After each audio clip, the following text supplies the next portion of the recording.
क्या आपने कभी सोचा है कि plants, animals, insects, human beings, other kind के एनिमल्स और जितने भी लिविंग ऑर्गेनिज्म हैं उनकी हाइट एक सर्टेन हाइट होती है।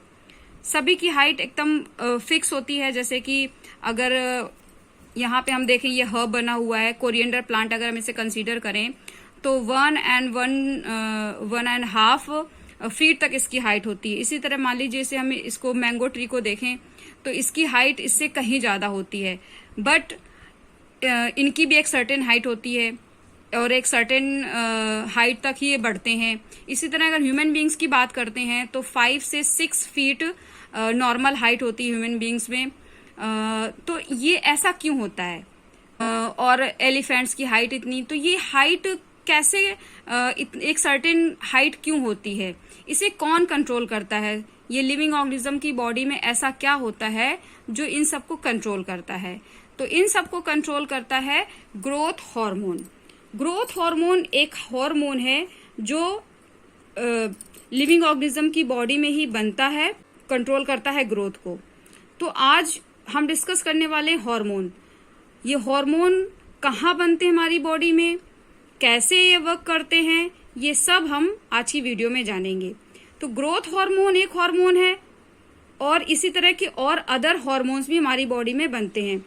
तो हार्मोन्स के बारे में जानने से पहले हमें जानना होगा इंडोक्राइन सिस्टम के बारे में। इंडोक्राइन सिस्टम क्या है और इसमें कौन कौन से ऑर्गन होते हैं, किस तरह से ये फंक्शन करता है। तो आज का टॉपिक रहने वाला है endocrine system. So welcome back to Starbird Edu Point. Today's topic is endocrine system. So let's get started our video. Endocrine system. Endocrine system consists of glands, यानी कि endocrine system glands से मिलकर बना होता है। और endocrine system का जो स्टडी है उसको बोलते हैं endocrinology. Next, what is gland? अब भाई ग्लैंड से बना होता है हमारा इंडोक्राइन सिस्टम, तो पहले उससे जानना होगा कि ग्लैंड्स क्या होती हैं। Gland is a type of secretory organ that produces and secrets chemical substances that is hormones. तो जो ग्लैंड्स होती हैं वो सीक्रेटरी ऑर्गन की तरह फंक्शन करती हैं और इन्हीं ग्लैंड्स में एक केमिकल सब्सटेंस प्रोड्यूस होता है जिसको हार्मोन्स के नाम से जाना जाता है, और सीक्रेशन का वर्क भी ग्लैंड्स करती हैं। तो अल्टीमेटली हमारा जो इंडोक्राइन सिस्टम है वो ग्लैंड से मिलकर बना होता है। उन्हीं ग्लैंड्स के अंदर केमिकल सब्सटेंसेस यानी कि हार्मोन्स प्रोड्यूस होते हैं और वहीं से सीक्रेट होते हैं। Types of glands. ग्लैंड्स दो तरह की होती हैं, exocrine glands and endocrine glands. Exocrine glands send to the organ through ducts. Exocrine glands में केमिकल सब्सटेंसेस जो प्रोड्यूस होते हैं उनको सीक्रेट करने के लिए डक्ट्स का यूज किया जाता है। एग्जाम्पल में है सैलिवरी ग्लैंड्स और स्वेट ग्लैंड्स। दूसरा टाइप है ग्लैंड्स का एंडोक्राइन ग्लैंड्स। ये डक्टलेस ग्लैंड होती हैं, यानी कि इन्हें डक्ट्स की कोई जरूरत नहीं होती है, और जो सीक्रेशन होता है उसको केमिकल सब्सटेंसेस जो बनते हैं उसे बोलते हैं हार्मोन्स, और ये डायरेक्टली ब्लड में पोर कर दिए जाते हैं, डायरेक्टली ब्लड में रिलीज किए जाते हैं। एग्जाम्पल के लिए हम यहाँ पर दिखा रहे हैं थायराइड ग्लैंड और पिट्यूटरी ग्लैंड। इसमें और भी बहुत सारी ग्लैंड्स होती हैं जो बॉडी में अलग अलग लोकेशन पे होती हैं, तो हम उसके बारे में भी आगे वीडियो में डिस्कस करेंगे। आज की वीडियो में हम स्पेशली इंडोक्राइन ग्लैंड्स को ही डिस्कस करेंगे क्योंकि यही केमिकल सब्सटेंसेस यानी हार्मोन्स को रिलीज करती हैं।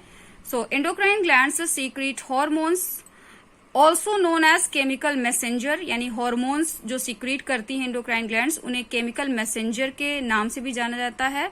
That act on the target tissue और सेल और organ.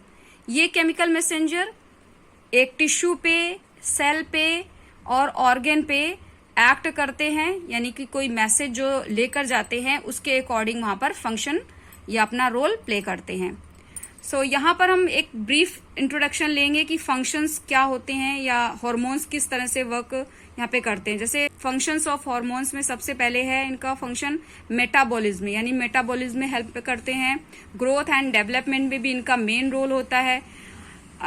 Response to injury, stress and environmental factors, इन सभी के लिए भी ये रेस्पॉन्स करते हैं।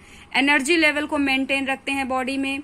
रिप्रोडक्शन में भी इनका मेन रोल होता है। तो ये सारे इनके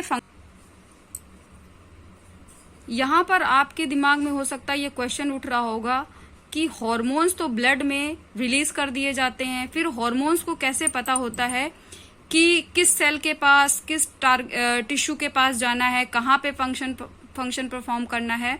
तो इसमें एक मेन रोल होता है रिसेप्टर का। एक स्पेसिफिक हार्मोन के लिए एक स्पेशल रिसेप्टर होता है।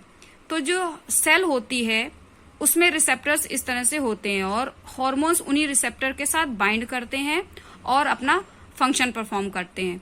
तो हार्मोन्स के फंक्शन को इस फ्लो चार्ट की हेल्प से समझेंगे। Hormones arrive at target cell और tissue, binds to specific receptor, then action perform, then action reverse through negative feedback।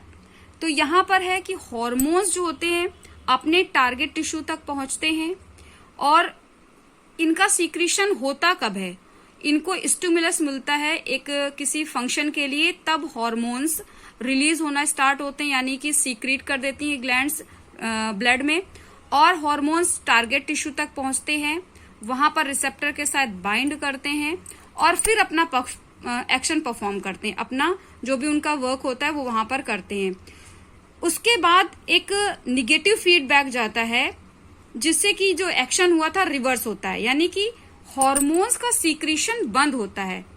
तो मैंने आपको बताया था कि हाइट एक सर्टेन टाइम तक बढ़ती है, या कह सकते हैं कि सर्टेन हाइट तक ग्रोथ हार्मोन वर्क करता है, यानी कि जो हाइट उसने करनी है कि 5 to 6 फीट ह्यूमन बींग्स में होनी चाहिए, उस समय तक वो हार्मोन्स रिलीज होता रहता है। तो जब हार्मोन्स रिलीज होता है और अपना एक्शन परफॉर्म करता है, इस पूरे इस वर्क को यहां से लेकर के यहां तक जो हो रहा है, यहां पर इसको बोलते हैं पॉजिटिव फीडबैक।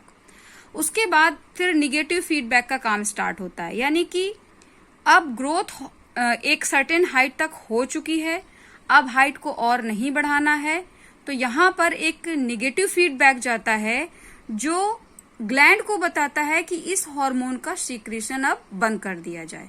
तो हार्मोन्स का सीक्रेशन बंद हो जाता है और इसको बोलते हैं नेगेटिव फीडबैक। तो पॉजिटिव फीडबैक, नेगेटिव फीडबैक दोनों साइमल्टेनियसली चलते हैं। हार्मोन्स के फंक्शन को इस डायग्राम के थ्रू भी समझा जा सकता है। तो यहाँ पर आप देख रहे हैं ड्रॉप इन बॉडी टेम्परेचर।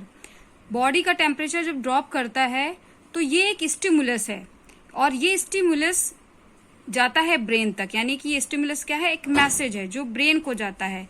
तो ब्रेन क्या करता है, ब्रेन फिर मैसेज देता है इफेक्टर को, और इफेक्टर क्या है, effector muscle contract to create goose bumps, यानी कि जब टेम्परेचर लो हो जाता है तो गूज बम्स क्रिएट होते हैं, और इसके लिए जो फंक्शन करना होता है वो होता है इफेक्टर मसल का।